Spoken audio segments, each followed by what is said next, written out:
Hello everyone. Before we get started, don't forget to hit the like button, subscribe to the channel, and drop a comment letting me know where you're tuning in from and what time it is for you. That way, YouTube knows to keep sharing more stories like this with you. Now, let's jump in. My family owns a small, quiet house deep in the Smoky Mountains on the North Carolina side. It's the kind of place that feels completely cut off from the rest of the world. No cell signal, no nearby neighbors, and no sounds except the rustling of trees and the distant rush of a creek that runs behind the property.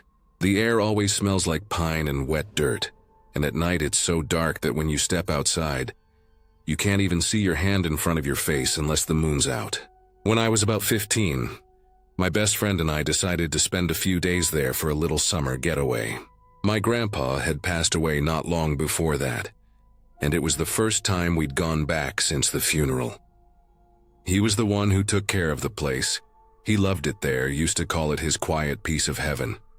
My mom didn't like staying alone in that house, so I think she was glad I brought my friend along. Even though the house is cozy, it always had this weird heaviness about it at night. Maybe it's because it's so isolated.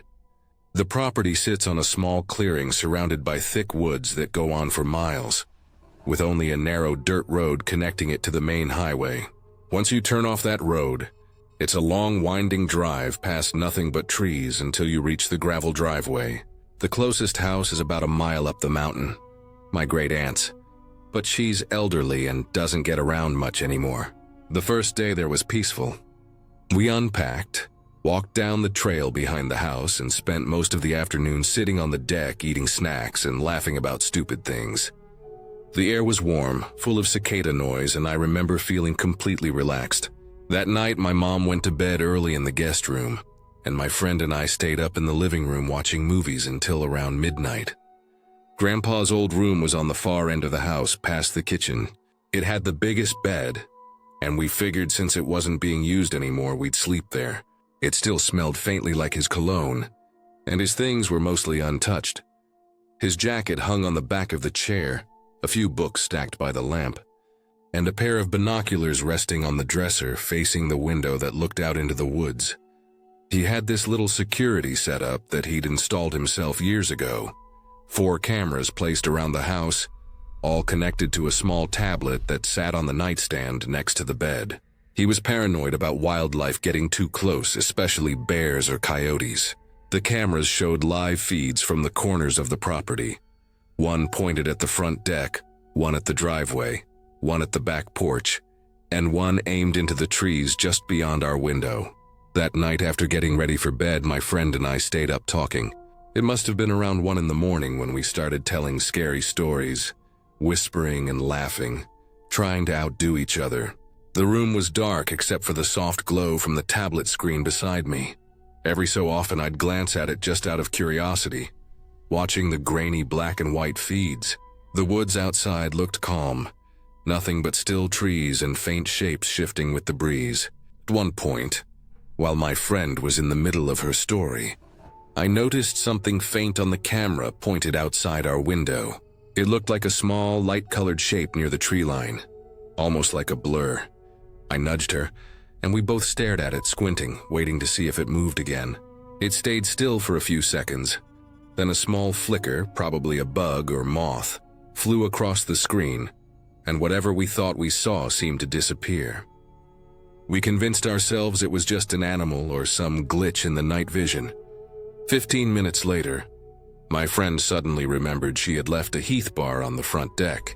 She wanted to eat it, and even though I told her to just leave it until morning, she reminded me about the mountain lion sightings that had been happening in the area recently. The last thing we wanted was to attract something that could actually hurt us. Plus, she was stubborn and we were 15. Nothing could stop us from doing something dumb if we wanted to. Before going out, I checked all 4 cameras on the tablet just to be sure there was nothing out there. The feeds were empty. The woods looked calm and still, so we put on shoes, grabbed a flashlight, and quietly stepped outside. The night air was heavy and damp, and it was the kind of quiet that made every small noise seem 10 times louder. The only light came from the flashlight and the faint glow from the living room window behind us. The deck boards creaked under our weight, and when she bent down to grab the candy bar from the small table, I remember thinking how exposed we felt out there. That's when we both heard it. A faint crunching sound came from the woods to our left, rhythmic, uneven, like someone carefully stepping through leaves. It wasn't fast or frantic like an animal darting away, but slow, deliberate. We froze. The beam of the flashlight swung toward the sound, but it only lit up the first few feet of trees and brush. The rest was swallowed in darkness. For a few seconds, there was nothing but silence again. Then, just as we were about to convince ourselves it was a raccoon or something, the noise started up again. Closer this time. Crunch, pause, crunch. It sounded too heavy to be a small animal.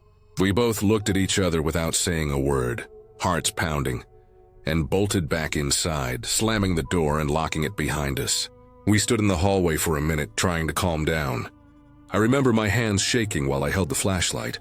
It could have been anything, maybe a deer or even a stray dog, but it had sounded so human that my stomach wouldn't stop twisting. We went back into my grandpa's room trying to laugh it off, but neither of us really could.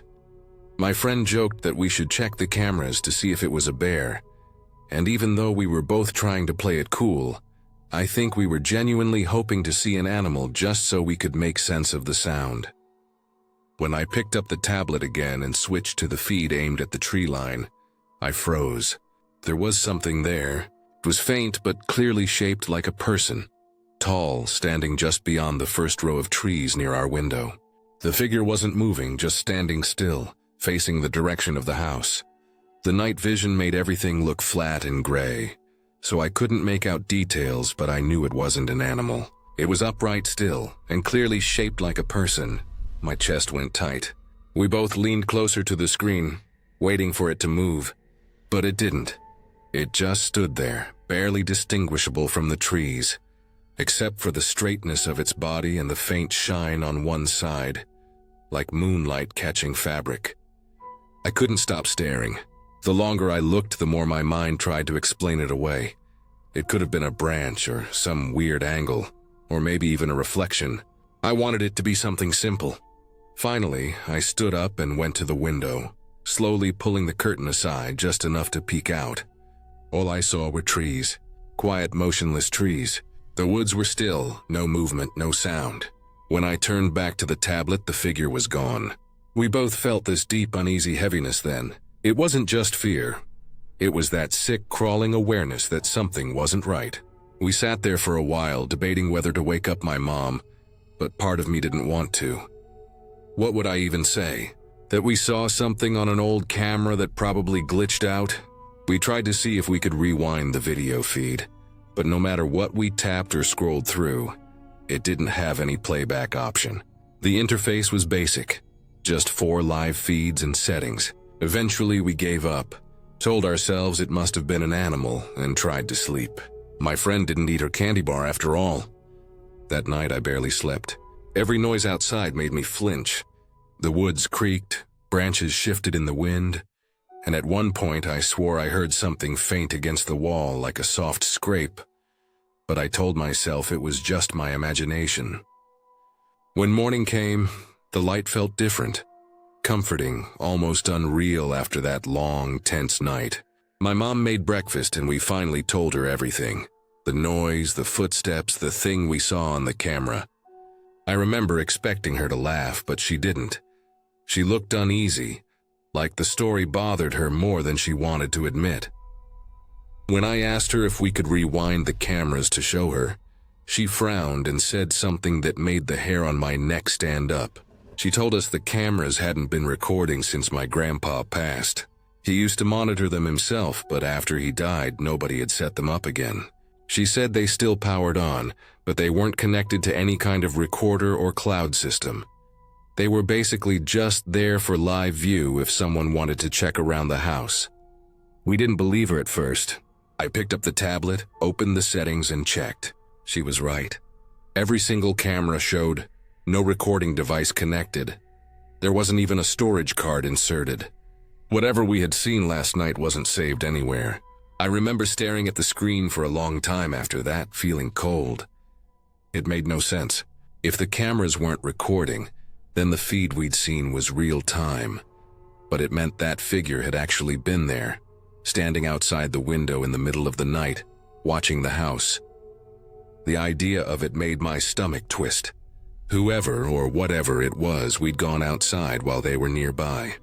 Maybe they'd heard us. Maybe they'd been watching the whole time. After that, we shut the cameras off completely. None of us wanted to look at them again. Later that day, when my mom went to town for groceries, my friend and I walked the edge of the property near the tree line, where we thought the figure had been. There weren't any clear footprints. The ground was mostly leaves and dirt. But near one of the trees, I noticed the soil looked disturbed, like something heavy had pressed down there recently. It could have been anything, but I didn't like thinking about it. We spent one more night there, but we slept in the living room with the lights on. Every time the wind moved through the trees or a branch brushed against the siding, my heart jumped. I didn't feel safe anymore in that house that once felt like a quiet escape.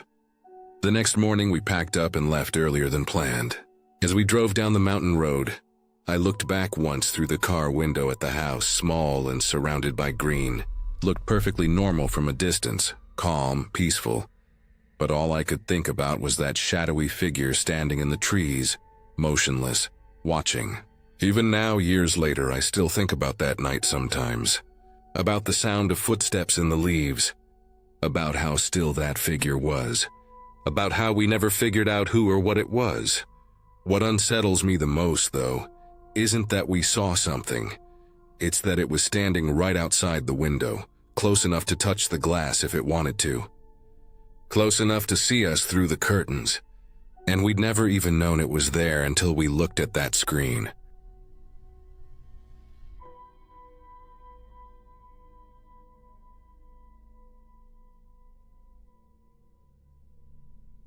So this, no shit, is the creepiest thing to ever happen to me. I still get chills thinking about it. And every time I go outside at night, I find myself staring into the dark tree line just a little longer than I should. I recently bought a small farm in Southwest Virginia, Springville to be exact. I grew up not too far from here, went to a local high school, then spent 5 years in the Army, including a deployment to Afghanistan. I've been married nearly 10 years now, and when I got out, I wanted somewhere quiet, somewhere familiar, somewhere that felt like home but wasn't crowded or noisy. So when I found this 20-acre property sitting between Tazewell and Bluefield, right along Highway 460, I knew it was the place. It's tucked back near the base of East River Mountain, and the Jefferson National Forest is just across the highway. The land is a mix of pasture and thick forest, with a small hill, or mountain as the locals call it, that rises maybe 500 or 600 feet from the back edge of the property. Beyond that, it's nothing but miles and miles of rugged, wooded wilderness. It's peaceful most of the time. You can hear coyotes at night, owls calling from the trees, sometimes the distant sound of a semi-truck on the highway echoing through the valley. But from the first night I moved in, I couldn't shake this strange feeling that something was watching me whenever I went outside after dark. It wasn't anything obvious. No noises, no shadows moving in the corner of my eye. Just this low, crawling feeling that I wasn't alone out there. I figured it was just my mind playing tricks, adjusting to the isolation after years of city life and military noise. Then about a week and a half ago, something happened that I still can't explain, and I've been trying ever since. It was about 4:30 in the morning. I'm an early riser, always have been, and I was up getting ready for the day. I had my coffee, my flashlight, my dog at my side, just the usual routine. The air was cold, that damp kind of spring chill that seeps into your jacket and makes the ground crunch under your boots. I stepped outside to check on a few things before sunrise, and that's when I heard it. It sounded like someone talking. Not close, but somewhere out in the woods, just far enough that I couldn't make out the words, only the low tone and rhythm of speech. My first thought was that someone had wandered onto the property, maybe some hunter who didn't realize this land was posted. I grabbed my AR-15 from the wall inside, switched on my headlamp and stepped toward the tree line. The woods at night here are thick. The trees grow close together. The branches form a canopy that blocks out most of the moonlight, and the forest floor is uneven with rocks and fallen limbs. My dog followed at first, ears perked, tail stiff. I could still hear that faint voice somewhere up the hill, then saw a light, small and white like the beam of a flashlight or headlamp, moving along the ridge line near the top of the hill. I called out, telling whoever it was that this was private property. My voice echoed off the trees, but the light kept moving like they hadn't heard me, so I started up the hill. The climb is steep and covered in roots that twist like ropes underfoot. Every few steps I had to stop to listen, scanning the dark ahead for movement. The light would disappear behind a tree, then show up again 20 or 30 feet over. It was steady, like someone walking slowly through the woods searching for something. When I was maybe 150 feet away, the light suddenly went out. Total darkness. I stopped where I was, breathing hard, my ears straining to pick up any sound other than the wind and the distant hum of the highway. Nothing. Not even my dog growled or barked. He just stood there beside me, alert but oddly calm. I called out again, told whoever was up there that they needed to leave. No response. I took a few cautious steps forward, the crunch of leaves under my boots sounding way too loud. My headlamp swept across the trees, the beams catching bits of bark and glints of dew. Then I saw them, two green eyes staring back at me from the dark. They weren't normal eyes. They glowed. Not reflected light, not like an animal's eyes shining from my headlamp, but actually glowing. I froze where I stood, and those eyes stayed locked on me. They were about 6 feet off the ground, maybe higher, and spaced far enough apart that whatever it was had to be big. I raised my rifle just slightly, not to fire, but to steady myself, to focus on whatever I was seeing. Then I realized something that made my stomach twist. When I moved my head slightly to the left, the eyes did the same. Perfectly. No delay, no hesitation. When I leaned a bit to the right, the eyes copied that movement exactly. I stopped breathing for a moment, trying to figure out what I was seeing. Maybe it was some kind of reflective surface like glass or metal catching the light. But the way it moved, it wasn't possible. That's when I felt something cold run through me. A kind of fear that wasn't like panic or shock. It was deeper, older. Like something inside me knew this was wrong before my brain could process it. My dog didn't react at all. Not even a growl or whine. He just stood there like he didn't see anything. I kept my light fixed on those eyes, trying to make out a shape behind them. The beam caught glimpses of pale skin, long limbs, something that looked too thin, almost skeletal. Then all at once the eyes dropped out of sight. Whatever it was had lowered itself behind the brush. I stepped back, heart pounding so hard I could feel it in my throat. Then just as suddenly, the eyes popped back up again in the same spot, still locked on me. I started backing down the hill, slow at first, trying not to trip or turn my back. I didn't take my light off it. After a few seconds, the thing darted to the side, fast, faster than anything human should move. And I could hear it breaking through the undergrowth, circling. It wasn't coming straight at me, but moving wide, like it was trying to flank me. That was the moment the panic hit. I turned and started moving downhill as fast as I could without falling. Rifle up, scanning over my shoulder every few steps. My light bounced through the trees, flashes of bark and rock and nothing else. When I finally reached the edge of the clearing near my barn, I sprinted the last stretch to the house, slammed the door shut, and locked it. Inside, I stood in the kitchen for a few minutes, catching my breath, listening. Everything was silent except for the hum of the refrigerator and the ticking of the wall clock. My dog sat by the door like nothing had happened. When I finally got the courage to look out the window, I didn't see anything. No lights, no movement, just the dark silhouette of the hill against the early morning sky. I stayed awake until sunrise, pacing the house, trying to make sense of what I'd seen. Later that morning, I went back out to the spot. The ground was torn up, fresh prints in the mud that looked too big to be human, but the shape was off. Almost like someone had been walking on their hands and feet at the same time. I took a picture of the area, and one of the glowing eyes I'd caught with my phone camera the night before. In the photo, the eyes were still there, two bright green orbs floating in the dark, but no body, no outline, nothing around them. That should have been the end of it. But the next night, around midnight, I went outside again to see if I could spot anything. I know that sounds stupid, but curiosity got the better of me. The sky was clear, the stars bright, the air still. Then, out of nowhere, a light appeared in the middle of my driveway. It wasn't like the flashlight I'd seen before.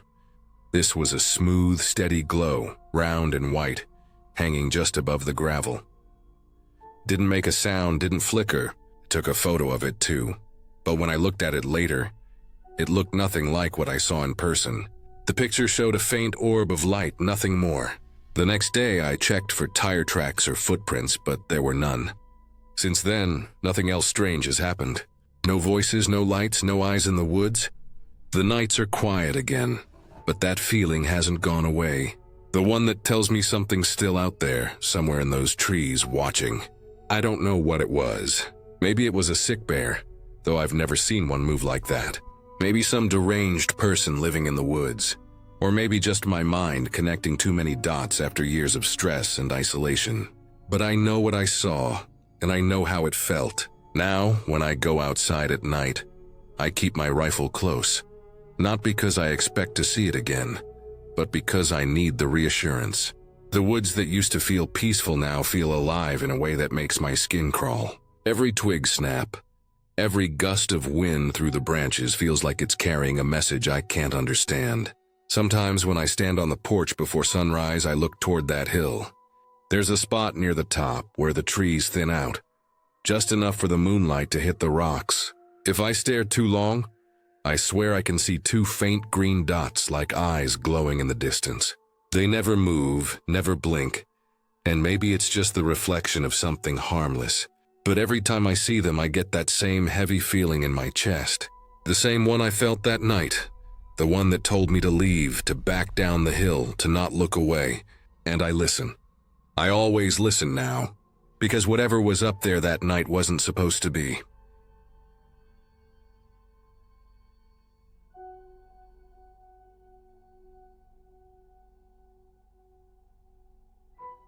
I don't remember the exact year this happened, but it must have been sometime in the late 80s or maybe early 90s. Back then, I worked at a small roadside motel called Huff's Motel. It sat right off the parkway, the kind of place people stopped at for a night on their way somewhere else. It wasn't fancy, just a two-story strip of rooms with faded blue doors and buzzing fluorescent lights that made everything look pale and tired. I worked the front desk most evenings, and sometimes covered late nights when someone called in sick. It wasn't a hard job, just quiet, repetitive, and a little lonely, especially once the highway sounds died down after midnight. I can still picture that day so clearly, though I've probably told myself the story so many times over the years that it's burned into my memory like a photograph. It was one of those cool evenings where the air smelled faintly like wet asphalt and pine trees. The sun had just started to dip behind the ridge, and the glow from the parkway stretched long across the gravel parking lot. There wasn't much traffic that night, just the occasional hum of a car passing by, and the faint buzz of the motel's neon sign flickering in the front window. I was behind the counter, sorting through the registration cards when the door opened and a man walked in. He wasn't anyone I recognized, which wasn't unusual. Most people who came through were strangers passing by, but something about him stuck with me. He looked to be in his late 30s, maybe early 40s. Average height, wiry build. His clothes were simple. Jeans, a faded green jacket, and a baseball cap with some logo on it that I can't remember now. His face was a little weathered, like someone who'd spent a lot of time outdoors. He had a kind look to him, but also a tiredness like he hadn't slept well in a long time. He was carrying a big duffel bag and what looked like a hiking pack. I remember thinking it must have been heavy because of the way he shifted his shoulders as he came in, setting it down near the door with a soft thud. He didn't seem nervous, but there was a sort of distracted air about him, like his mind was elsewhere. He asked me, well, more like said in a calm voice, if he could leave his things there for a bit. He didn't offer much of an explanation. I just assumed he wanted to take a walk through town or grab a meal without lugging his gear around. That kind of thing happened every now and then. Travelers would stop in, drop off their bags, go explore, and come back later to check in or pick them up. I told him that was fine, and that I'd keep them behind the desk until he got back. He gave me a polite nod, thanked me, and walked out. I remember the faint sound of the door chime ringing as it closed behind him. After that, I went back to organizing the keys and paperwork, not thinking much about it. A couple of guests came in later that night. A family in a station wagon, a trucker who wanted a single room near the back, but nothing out of the ordinary. When my shift ended, his bags were still there. The next morning, I came in early for another shift. The same duffel bag and pack were still sitting behind the counter where I'd left them. I figured maybe he'd gone out for the night, got caught up somewhere, and would be back in the morning. But as the day went on, no one came for them. By the second day, I started to get uneasy. People didn't just leave their gear like that and vanish. I checked the bag tags, thinking maybe there was a name or phone number. There wasn't, no ID, no receipt, nothing. Just an old, scuffed-up tag that looked like it had once had writing on it, but it was too faded to read. I mentioned it to my boss, old Mr. Huff himself. He was a gruff man who didn't like dealing with anything that smelled like trouble. He told me to just leave it for a few more days. Maybe the guy had an emergency or went off on a hiking trip. He said folks sometimes left stuff behind, especially travelers who didn't plan things right. A week passed. The bags stayed right there untouched. We'd glance at them every so often when walking by. But it started to feel wrong, like something about them carried a heaviness that made the air different around the counter. I started noticing little things too. The duffel had a faint smell, like river water and old leather. And every time I tried to move it, it felt oddly weighted. Not just heavy, but uneven, like whatever was inside had shifted around. Eventually, we decided to call the police. It wasn't some big emergency, just a missing person concern. The officer who showed up was polite and calm, said they'd look into it. They took the bags and logged them as evidence, but before they did, I remember one of them unzipped the duffel just enough to peek inside. Didn't see much, just some folded clothes, a flashlight, and a few personal things. They ran his description, checked local hospitals, even checked if he'd been reported missing, but nothing came up. No one fitting that man's description was missing in the area. No one checked into nearby motels under a similar name. It was as if he'd stepped out into the night and simply evaporated. A month later, an officer came back and said they had managed to identify him. Through some items found in the pack, something about a name written inside a jacket or a tag that matched another missing person report from another state. Apparently, he was from somewhere up north. They never told us the full story, just that they had it handled. But even then, they didn't seem sure what had happened to him. He was identified, yes, but his trail ended right there at Huff's motel. No confirmed sightings after he walked out the door that evening. The strangest part was that he didn't leave any trace outside either. The gas station next door hadn't seen him. The diner across the road didn't remember anyone fitting his description. It was as if he'd walked straight out of the parking lot and disappeared into thin air. For years, that memory sat in the back of my mind. Sometimes I'd think about him when I worked late, when the place got quiet enough that you could hear the buzz of the vending machine down the hall and the hum of passing cars through the thin motel windows. I'd glance at the door and half expect him to walk back in, dusty and tired, asking if his things were still there. But he never did. After a while, people stopped talking about it. The police moved on. Mr. Huff sold the motel to a younger couple in the late 90s. The place changed hands a few more times after that, and eventually, it shut down completely. By the time I went back years later, the building was abandoned. The paint was peeling off the walls, the windows boarded up, the old neon sign cracked and faded, its hum forever silent. Standing there in the overgrown parking lot, looking at the broken windows and the rusted vacancy sign hanging by a single bolt, I couldn't help but think about that man again. All the people who'd stayed there, come and gone, forgotten by time. But that one traveler still haunted my thoughts. I never knew what really happened to him. Maybe he was running from something. Maybe he'd planned to disappear. Or maybe he met with some kind of accident on the trails near the parkway that no one ever found. I tried searching for him online years later, thinking maybe time had solved it. I looked up missing persons from the area, checked old newspapers, anything I could find. Nothing, not one mention. It was like the story had been erased, like it never happened at all. Sometimes I wonder if that's how most people vanish, not in a blaze of mystery or crime, but quietly, unnoticed.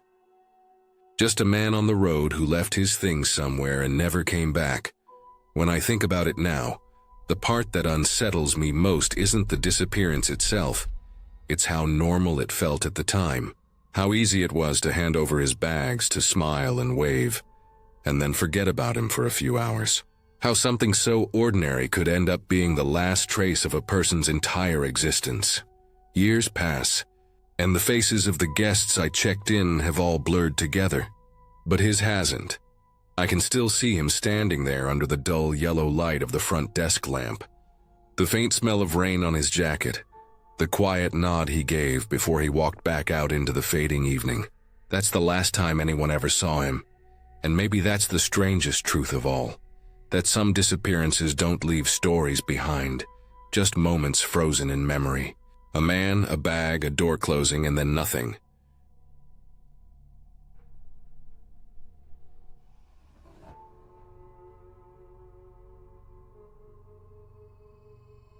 I'd gone camping near Rosman, North Carolina, with a few friends one weekend. It wasn't some big group trip or anything, just a few of us looking to get out of town for a couple of days. The spot we picked was off a gravel road, tucked deep into the woods near the base of a small hill. We weren't at an official campsite. It was more like a clearing someone had used before, just big enough for a few tents and a fire ring made of old stones. The woods around it were thick and quiet, with only the faint trickle of a creek somewhere downhill. It was late summer, the air humid but cool enough once the sun dropped. The kind of night that made the firelight feel extra warm. I had brought my own small one-person tent, the kind barely big enough for a sleeping bag and a few essentials. I liked having my own space when I camped. My friends set up their tents close together on the flatter part of the clearing, and I pitched mine a little bit off to the side near the edge of the hill. I had a decent spot, soft ground, mostly level, and far enough away that I wouldn't hear every word they said if they stayed up talking after I turned in. We spent the evening cooking over the fire, just laughing and talking. The usual camping stuff, hot dogs, marshmallows, a couple of drinks. Nothing felt off. There weren't any strange noises, no weird people nearby, no animals sniffing around. It was one of those simple, calm nights that make you forget you even have a phone back home. By the time I decided to go to sleep, the fire had burned down to glowing coals, and the woods were pitch black beyond the circle of light. My tent was maybe 30 feet from the fire, close enough that I could still see the faint flicker of orange through the fabric when I zipped myself in. I laid out my bedroll, tucked my small pillow under my head, and set my water bottle beside me. I remember how comfortable I was when I drifted off. The sound of the crickets outside, and the faint popping of the last embers. Sometime in the middle of the night I woke up. At first I didn't even register that something was wrong. My eyes were closed and I was still lying in my bedroll. It was cold, colder than it had been when I went to sleep, and there was this stillness in the air that didn't feel right. No sound, no crickets, no faint murmur of wind through the trees, just complete silence. I opened my eyes and looked up. Instead of the faint outline of my tent walls glowing dimly in the dark, I saw open sky. I remember blinking several times, thinking I must have unzipped the flap somehow, or that maybe I was just dreaming. But there was no tent around me, just stars overhead, bright and clear through a break in the canopy. I was outside. For a few long seconds I couldn't move. My brain was trying to catch up with what I was seeing. I was still in my bedroll, zipped up to my chest, and my pillow was under my head. My water bottle was still tucked beside me, half buried in the folds of the fabric. Everything I had when I went to sleep was still with me, just not in the same place. I sat up slowly and looked around. It was dark, so dark I could barely see the outline of the trees. My first thought was that maybe I had rolled out of the tent somehow, but the ground beneath me didn't feel right. It was rougher, with small stones and bits of dried grass instead of the smooth dirt I'd cleared under my tent.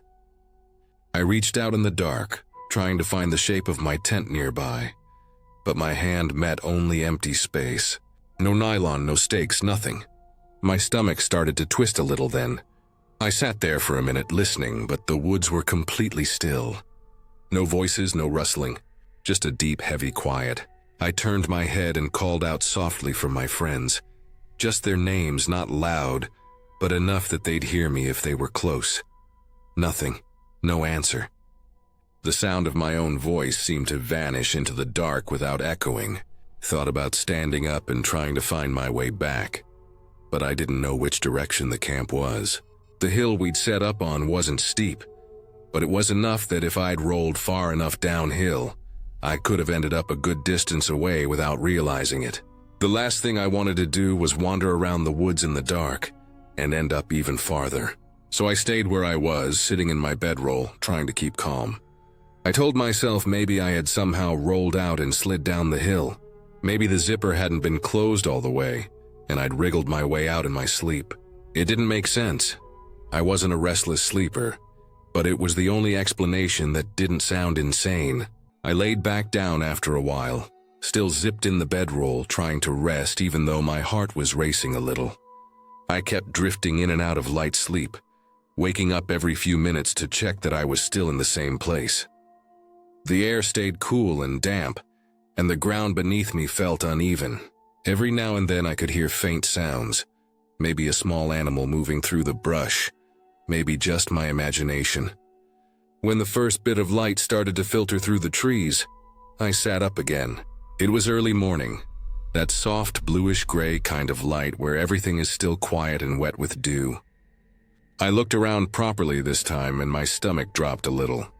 I wasn't anywhere near the tents. I was at the bottom of the hill, near the tree line, maybe 100 feet or more from where we'd set up camp. I could see the outline of the clearing above, the faint shapes of the tents up there. I got out of the bedroll, brushing off bits of grass and leaves that had stuck to it. My pillow and water bottle were right there with me, like they'd just been placed neatly beside me. There was no drag mark, no torn tent, no sign I'd fallen or rolled violently. It was as if someone or something had just carried me, still wrapped up down the hill and left me there. The weirdest part was that I didn't feel hurt. No scratches, no bruises, no sore muscles. Just a bit of stiffness from the cold ground.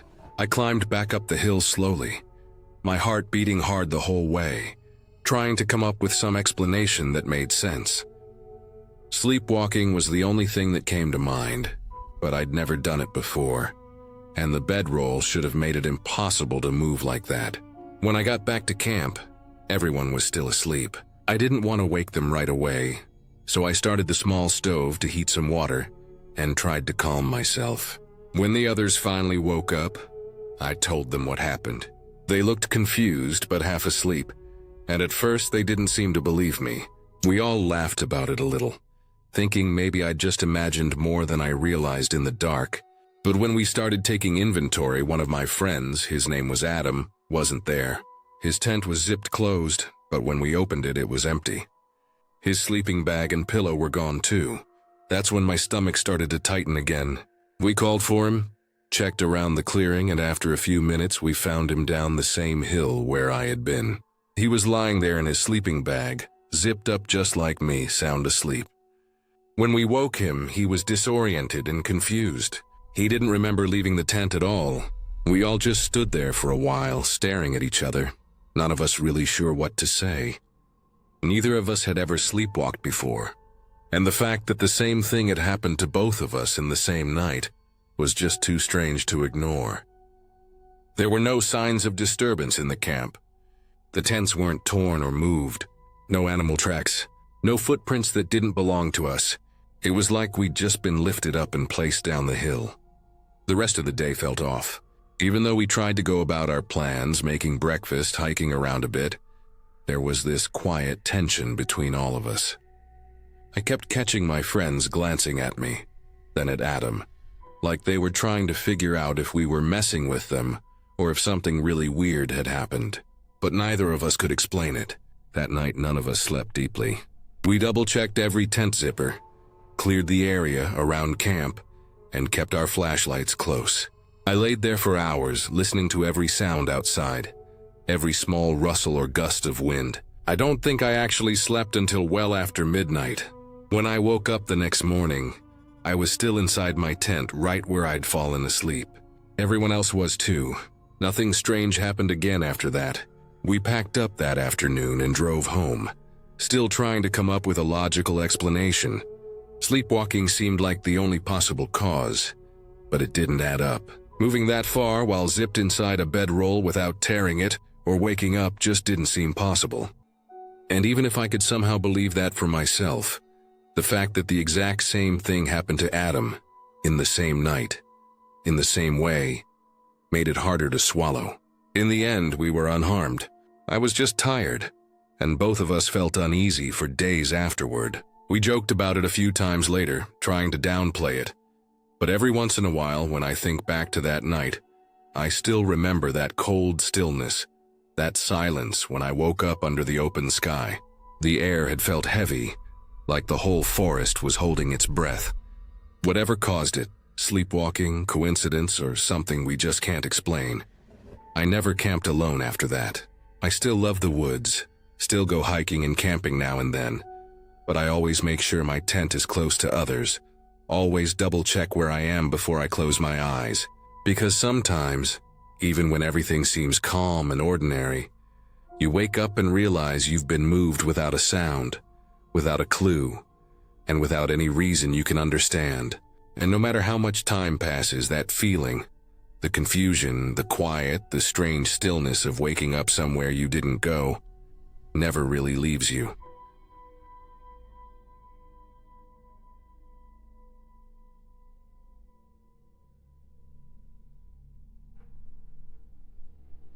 I still think about that night sometimes, and every time I do, I feel my stomach twist the same way it did then.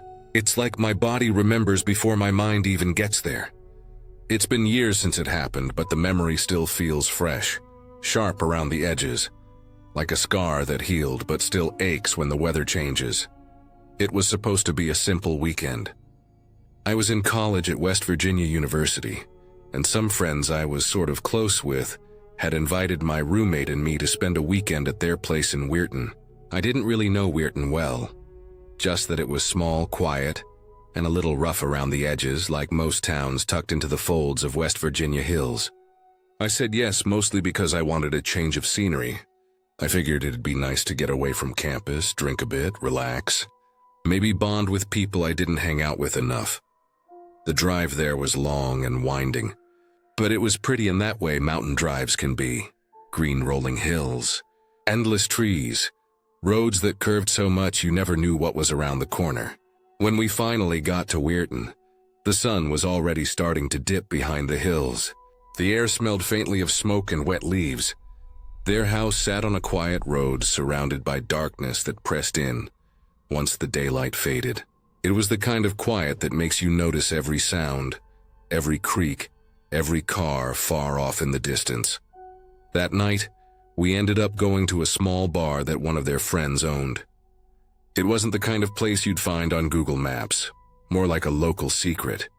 The outside looked like an old shed someone had converted into a bar decades ago, and never really updated since.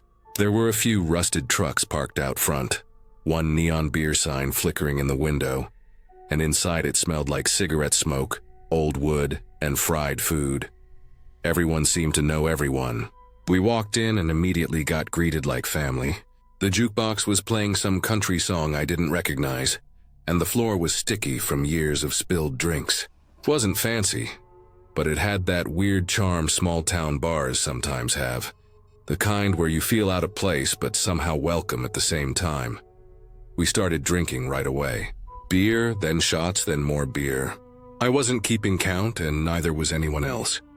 It was loud, people laughing, slamming pool balls against the table, the sound of someone singing badly into a karaoke mic, My friends were having the time of their lives, and for a while I did too. I remember leaning back in my chair, looking at the dim light strung across the ceiling and thinking, this isn't so bad. But as the night went on, things started to blur together. The air inside felt heavy and warm.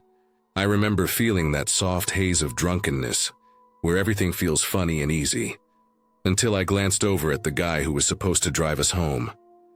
He was slumped against the bar, his head tilted slightly, laughing at something someone said, a glass still in his hand. That's when I started to feel uneasy. I told myself maybe he was just buzzed, that maybe he'd sober up a bit before we left. But when everyone decided it was time to go, he stood up too fast, stumbled slightly, and laughed it off. The others didn't seem to care. We were in the middle of nowhere.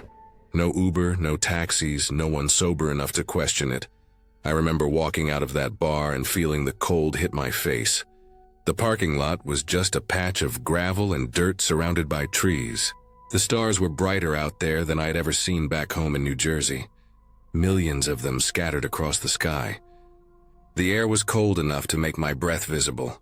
It should have been peaceful, but all I could feel was dread slowly tightening inside me. When we piled into the car, I took the back middle seat because I was the smallest. I remember buckling my seatbelt and saying a silent prayer, even though I wasn't much of a believer. I could smell the mix of beer and gasoline as the car roared to life. He revved the engine like he was trying to prove something. The road out of there was dark. No streetlights, no houses, just long stretches of road that wound between thick forests and open fields. The headlights barely cut through the darkness. The car started to pick up speed, and at first I told myself maybe it wasn't that bad. But then I looked at the speedometer, 80, 90. My heart started pounding. The car would swerve around bends so sharp I could feel my body slide in the seat. Gravel spat from under the tires, and every bump sent us jolting upward. The driver had one hand on the wheel and the other out the window, yelling something into the night like he was invincible. The wind whipped through the open windows, cold and fast, stinging my face. Every curve felt like the one that would kill us. There were no lights ahead, no signs, no rails along the edges. Sometimes we'd go around a bend and I'd see how close we were to the drop-off, the way the darkness just fell away past the shoulder. It was like staring into a void. My knuckles were white from gripping the seat in front of me. I kept praying in my head over and over, like if I just said the words enough times it would slow the car down. At one point, he hit a bump so hard the car left the ground for a second. My stomach dropped. Someone in the front screamed and he just laughed. My head smacked against the seat behind me. The road blurred by so fast that the lines seemed to vanish. I remember the smell of burnt rubber when he slammed the brakes too late before a turn. The car fishtailed. For a moment everything was sideways. My body pressed against the seatbelt so hard it cut into my shoulder. I thought that was it, that we'd flip or hit a tree or go off the road completely. Somehow he managed to straighten it, but we were all silent after that, completely silent.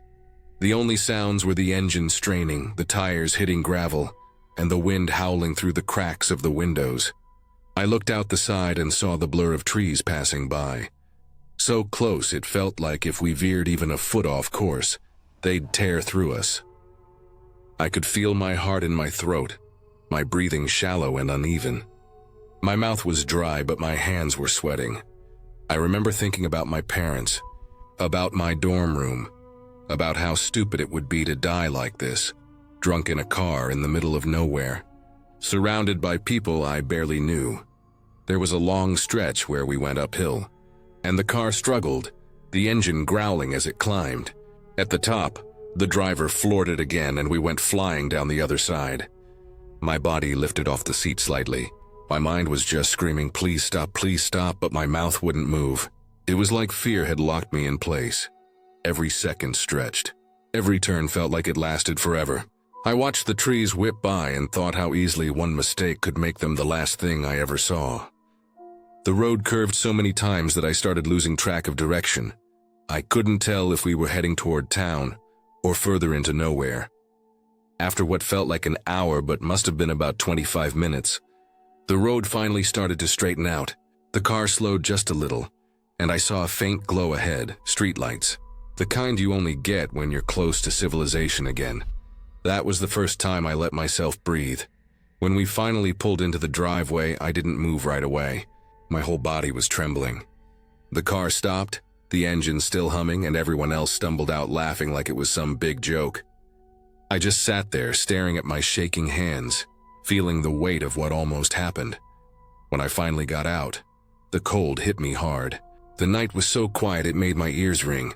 I stood there looking up at the sky, the stars still scattered across it, and I remember thinking how unreal it felt that I was still standing there, that we'd made it back, inside the house. Everyone started joking, talking, grabbing snacks, like nothing had happened, but I couldn't shake it. My heart kept pounding, my skin felt clammy, and my body wouldn't relax no matter what I did. I ended up sitting in the bathroom for a long time, staring at my reflection, trying to convince myself it was over. That night, when I finally laid down, I couldn't sleep. Every time I closed my eyes, I saw flashes of the road, the way the trees blurred, the sound of the tires skidding, the feeling of my body lifting off the seat. I could still feel the pull of the seatbelt against my chest. I didn't say anything about it the next morning. None of us did. It was like everyone collectively decided to pretend it hadn't been that bad. But I knew it was. I knew how close we were. Even now, years later, I still think about it sometimes when I'm on a dark road, or when someone drives a little too fast. My hands will tense up automatically, and my heart will start racing. It's like part of me never really left that car. Sometimes I think about how easily everything could have ended right there, in the middle of nowhere, on one of those winding country roads in Weirton, West Virginia. No one would have known for hours, maybe longer. We would have just been another story on the news, another wreck blamed on alcohol and poor judgment.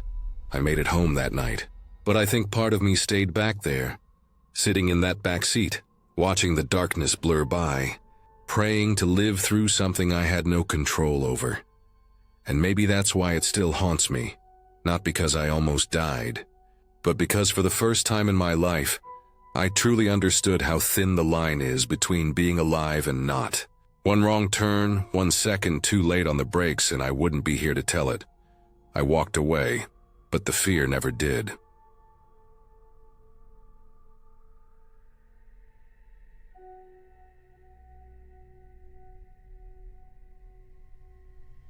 I went camping by myself one night to clear my head. Life had been heavy lately. Too much noise, too many people, too many thoughts running through my mind. I just wanted silence, a place where no one could find me, where all I could hear was the wind in the trees and the occasional rustle of some small animal moving through the grass. Summer was almost over, and I wanted to spend at least one night outside before everything shifted into that colder, duller part of the year. I didn't tell anyone exactly where I was going. I just packed my gear, tossed it into my car, and drove out until the small towns faded away and the roads turned into those narrow, cracked strips, lined with tall grass and trees that almost touched overhead. By the time I parked, the sun was already starting to set behind the hills, spilling orange light across the sky. I hiked about a mile into the woods from where I left my car. The air was still warm, thick with that late summer humidity, and the smell of pine and earth felt like something I hadn't breathed in for a long time. I found a small clearing that seemed perfect. It wasn't too open, but it had enough space to hang my hammock between two sturdy trees. There was a fire pit from what looked like an old campsite, just a circle of stones and some charred wood inside. I figured someone had camped there before, maybe not too long ago. The ground was a mix of dirt and pine needles soft underfoot, and there was a little hill behind me that sloped down into thicker woods. As I set everything up, the woods started to go quiet in that way they always do when night starts creeping in. The birds stopped calling, the air cooled a little, and the shadows stretched out until they blended into one another. I made a small fire to cook some food, just enough to keep me warm and have a bit of light. I remember sitting there watching the flames, feeling that odd mixture of peace and unease that comes when you realize you're completely alone. When the fire burned down to embers, I got into my hammock. I had it strung up a few feet off the ground, with my backpack hooked to the strap above my head. I turned off my small lantern, and the darkness wrapped around everything. I could hear crickets and frogs, the soft clicking of insects against the nylon of the hammock, and the occasional snap of a twig somewhere off in the woods. For a while it was peaceful. I closed my eyes and tried to let my thoughts drift, but something about the quiet started to feel wrong. It wasn't just silence. It was like everything had stopped listening. The night sounds faded one by one until it was just the wind brushing against the leaves. I opened my eyes and stared into the darkness. There was no moon that night, just the faintest glow of stars above, and the outline of trees against the sky. I don't know when the feeling started exactly, but I remember this sharp awareness, like I wasn't alone anymore. It wasn't fear at first, more like my instincts waking up. My whole body went still. I could hear something faint. It wasn't far, maybe 20 or 30 feet away. It sounded like movement, but not the light, quick sound of an animal. It was slower, more deliberate. 2 steps, then nothing. A few seconds later, another 2. I held my breath and listened harder. It was too heavy for a raccoon, too slow for a deer. The spacing of the steps sounded wrong. I'd spent enough time in the woods to know how animals sound when they move. This was different. It wasn't on 4 legs. It was like something was walking upright. I stayed perfectly still, barely breathing. The sound stopped after a few moments, but the silence that followed felt even worse. I reached up for my phone, not to take a picture or call anyone, just to see the time. It was just past midnight. I switched the screen off quickly before the light could give me away. I don't know how long I stayed frozen like that. I must have drifted in and out of a half-sleep because the next thing I remember clearly was the sound of footsteps again. Closer this time. They were steady, slow, moving through the underbrush like someone trying not to make noise but failing because of the dry leaves and branches. They came from behind the hammock, maybe 6 or 7 feet away. I didn't dare look out. I just stayed curled up, staring at the inside of the hammock fabric, trying to convince myself it was nothing. Maybe a deer standing strangely, or the wind playing tricks. But deep down I knew it wasn't. The steps were too clean, too human. I heard something like breathing then. Not loud, but steady and close. It was deep, not a snort or huff like a deer or boar. It was controlled, slow, like something standing still and listening. The breathing would stop for a few seconds, then start again. I didn't move an inch. I remember my heart pounding so hard I could feel it in my throat. Every instinct screamed at me not to look, not to make a sound, not to even shift my weight. I don't know how long it lasted. Maybe minutes, maybe longer. Eventually, I stopped hearing the footsteps. The woods were silent again except for the faint rustle of leaves. I didn't sleep much after that. But at some point, exhaustion must have taken over because the next thing I remember is waking up to the pale light of early morning. My hammock swayed gently, and the first thing I did was scan the clearing. Nothing looked disturbed, but the quiet still felt strange. When I stood up, I looked around the edges of my camp. The ground was covered in pine needles, but near the trees behind where I'd hung my hammock, I noticed patches where the needles had been pushed aside. I walked closer and saw faint impressions in the dirt. They weren't clear footprints, not enough to tell exactly what made them, but they were spaced in a way that looked like steps, 2 feet, close together, leading off into the trees. It didn't feel right. I packed up my stuff fast, barely eating anything. I just wanted to get out of there. Before I left, though, I remembered I'd taken one picture the night before. It was right before I got into my hammock, when I thought I saw something by the tree line. I'd aimed my phone and snapped a picture in the dark, not expecting much. When I looked at the photo in the daylight, all I could see at first were shadows and the faint outline of trees. But near the center of the image, about 3 feet off the ground, were 2 small red dots. They weren't reflections from the fire or my lantern. The fire had been out by then. They were separate, spaced apart just enough to look like eyes. I stared at that photo for a long time. I kept telling myself it could have been anything. A trick of light, a reflection off something metallic, even a bit of lens flare. But deep down, I knew better. The woods were empty when I took it. There was nothing out there that should have reflected light like that. I left the campsite that morning and never went back. I've gone camping since, but never alone. Every time I think about that night, I can still hear the slow, heavy steps in the dirt, and that steady breathing just beyond the fabric of my hammock. What really stays with me, though, is how quiet it all was after. Whatever it was, it didn't run, didn't make a sound leaving. It was just there one moment and gone the next, like it had been watching and then lost interest. Sometimes I scroll through my phone and come across that picture again. The 2 red dots are still there, faint but clear, hovering in the dark like they're waiting for me to notice them again. And every time I look at it, I remember that night. The silence, the stillness, and the sound of something walking on 2 feet, just 6 feet away from where I was curled up, pretending to be asleep. Even now, years later, I can't explain what it was. I've thought about it 1,000 times, trying to reason it out. Maybe someone was out there, hiking or hunting late, but it doesn't make sense. No flashlight, no noise, no gear. And whoever it was had to know I was there. They got close enough to hear me breathing. Sometimes when I camp now with friends, I'll lie awake in my tent long after everyone's asleep, just listening. Every creak of a branch or rustle in the grass makes my heart jump. Because once you've heard footsteps like that in the middle of nowhere, you never forget the sound. It's not something you can mistake again. I try not to think about what might have happened if I had looked out of that hammock. If I had unzipped it just a little and pointed my light into the dark, I might have seen exactly what those red dots belonged to. But I didn't, and maybe that's why I'm still here to tell the story.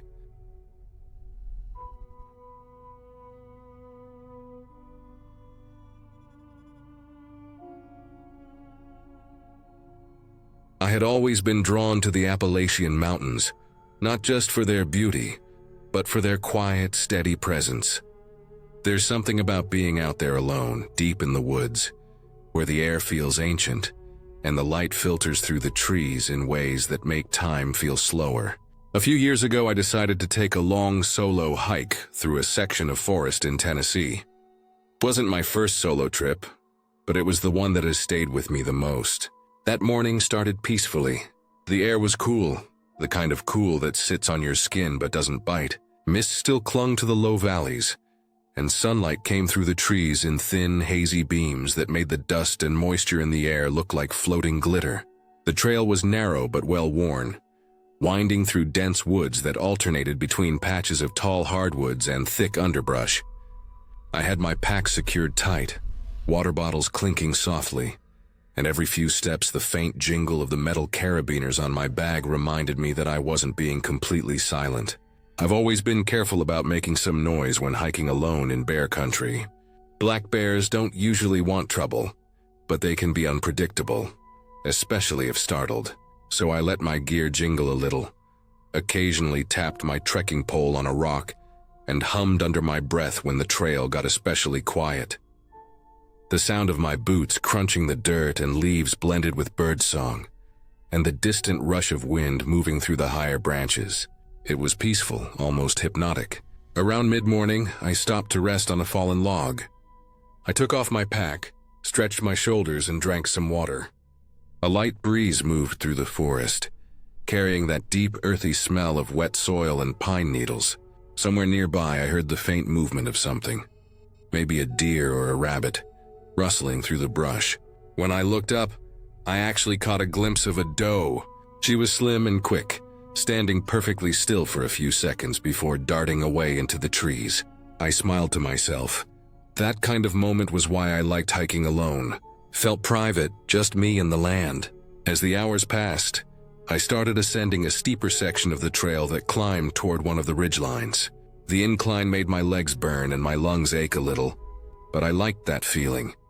The rhythm of effort and the steady beat of my heart in my ears.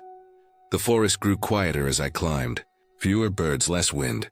Even the sound of insects seemed to fade, leaving only the noise of my boots scuffing against the dirt and stone. I stopped at one point to catch my breath and leaned on my trekking pole. That's when I first heard it. It came from somewhere deep ahead of me, far enough away that it didn't feel close, but clear enough that I knew I hadn't imagined it.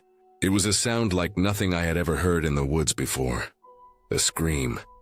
Not short or quick, but drawn out, high-pitched and sharp, rising and falling like a wave. It sounded like a woman screaming, but not quite right. There was something raw and unsteady about it, something animalistic. The sound carried through the forest and seemed to hang there in the still air, before fading into silence. For a moment I froze. My brain tried to reason with what I'd just heard, to put it in a box I could understand. Maybe someone was hurt. Maybe it was a hiker yelling for help. But there had been no words, no language in it, just the tone of pure distress. I waited, standing completely still. My heart started to pound, and I could hear my own breathing, shallow and uneven. The forest had gone utterly silent. No birds, no wind, just a heavy stillness that pressed against my ears. Then, just as I was convincing myself that it had been some echo or maybe an animal I wasn't familiar with, I heard it again.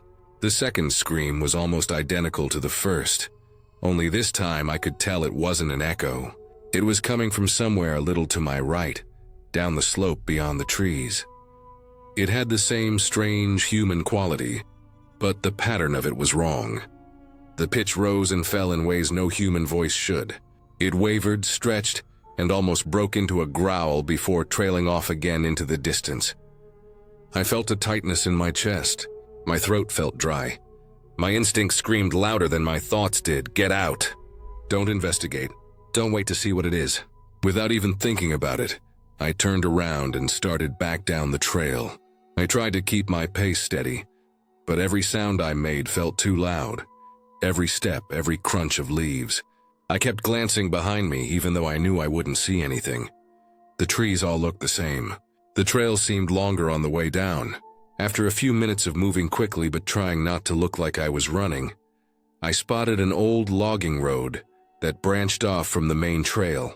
It wasn't on my map, but I'd noticed it earlier in the morning.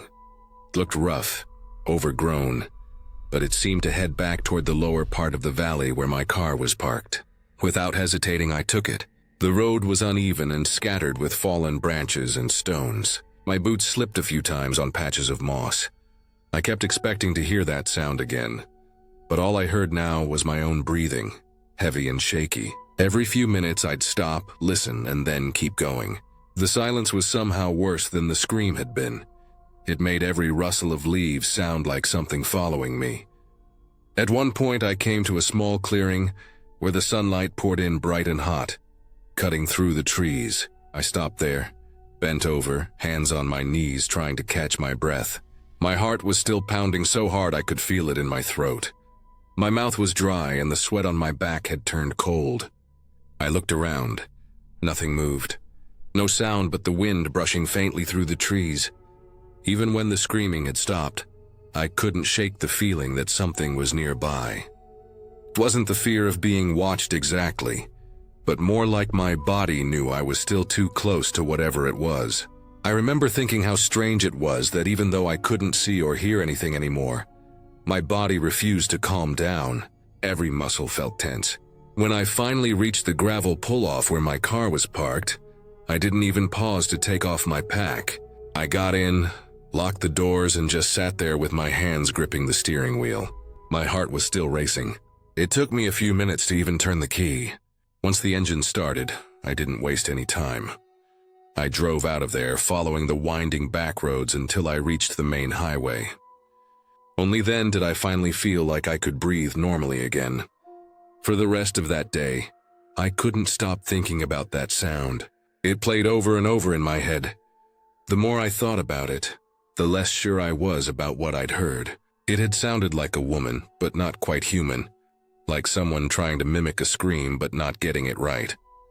I didn't tell anyone about it for a while. It seemed ridiculous to bring up. What would I even say? That I'd heard a ghost in the mountains? Months later I mentioned it to my uncle when I was visiting him. He's an experienced outdoorsman, someone who spent most of his life hunting, hiking, and camping across the country. I told him how real it had sounded, how it had made my skin crawl and my blood go cold. He just laughed and asked if I'd ever heard what a mountain lion sounded like. I told him I hadn't, at least not in person, so he pulled up a video on his phone and handed it to me. I didn't think much of it until I pressed play. The sound that came from that little speaker was exactly what I had heard in the woods that day. A high, long, shrill scream that rose and fell, almost human, but not quite.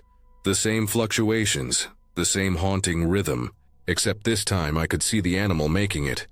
A mountain lion pacing back and forth, mouth open wide as it screamed into the air. My stomach dropped. That was it. That was exactly what I'd heard. He explained that it was a call used by females during mating season, meant to attract males. They don't do it often, but when they do, it carries for miles through the mountains. Sometimes people think it's a person in trouble. Others think it's something supernatural. It made sense. It explained everything. The sound, the distance, even why the forest had gone so quiet afterward. The other animals must have gone still because of the predator nearby. Even though the mystery was solved, it didn't make the memory any less unsettling. Hearing that sound alone deep in the woods, not knowing what it was, it had been terrifying. Looking back, I realize how lucky I was to have walked away when I did. If the mountain lion had been closer, if it had seen me or felt threatened, things could have gone much worse. I've read stories of people being stalked silently by them, never realizing until the last moment how close they'd been. But that experience helped me understand something else too. Why the legend of the Banshee has lasted so long in Appalachia. It's not because people are foolish or superstitious. It's because when you're out there, surrounded by endless forest, far from anyone else, and you hear something that sounds human but isn't, it gets under your skin in a way nothing else can. You start to understand how stories like that survive. Even now, years later, I can still remember that sound as clearly as if I were standing on that trail again. I can picture the way the light looked between the trees, the smell of damp leaves and soil, the way my pulse thudded in my ears.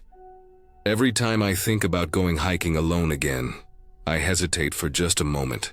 I know what's out there now, and sometimes when the night is quiet and the wind outside shifts just right, I swear I can almost hear that sound again. Faint, distant, like a reminder of how wild and strange the world can still be.